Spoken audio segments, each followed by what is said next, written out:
বাংলাদেশি সিনেমার glamorous hero Zafar Iqbal ১৯৫০ সালের ২৫ September ঢাকায় জন্মগ্রহণ করেন। ১৯৭০ ও ৮০-র দশকে বাংলা সিনেমার দর্শকদের মনে আলাদা জায়গা করে নিয়েছিলেন। অভিনয়ের পাশাপাশি ব্যক্তিত্ব, পোশাক, স্টাইল সব মিলিয়ে জাফর ইকবাল ছিলেন গল্পের রাজকুমার।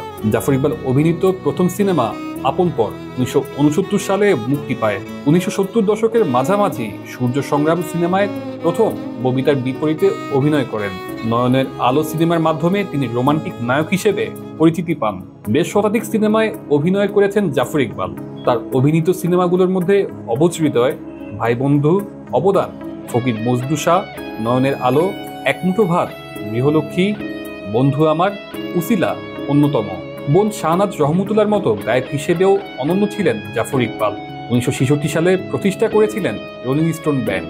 সঙ্গীত পরিচালক আনোয়ার পারভেজের সুরে বদনাম সিনেমার হয় যদি বদনাম হোক আরো গানটি দিয়ে প্লেব্যাকে তার অভিষেক হয়েছিল। ১৯৮০-র দশকে কেন তুমি কাঁদালে শিরোনামে তার একটি অডিও অ্যালবাম প্রকাশ হয়। এছাড়া তার গাওয়া সুখে থেকো ও আমার নন্দিনী, তুমি আমার জীবন এই গানগুলো জনপ্রিয় হয়েছিল। জাফর ইকবালের শেষ সিনেমা লক্ষ্মীর সংসার সিনেমাটি মুক্তির কিছুদিন পর ১৯৯২ সালের ৮ জানুয়ারি তিনি মৃত্যুবরণ করেন। ব্যতিক্রমী অভিনয়শৈলী এবং ব্যক্তিত্বের কারণে সিনেমার দর্শক তাকে আজীবন মনে রাখবে। প্রয়াণ দিবসে এই নায়কের প্রতি আমাদের শ্রদ্ধা।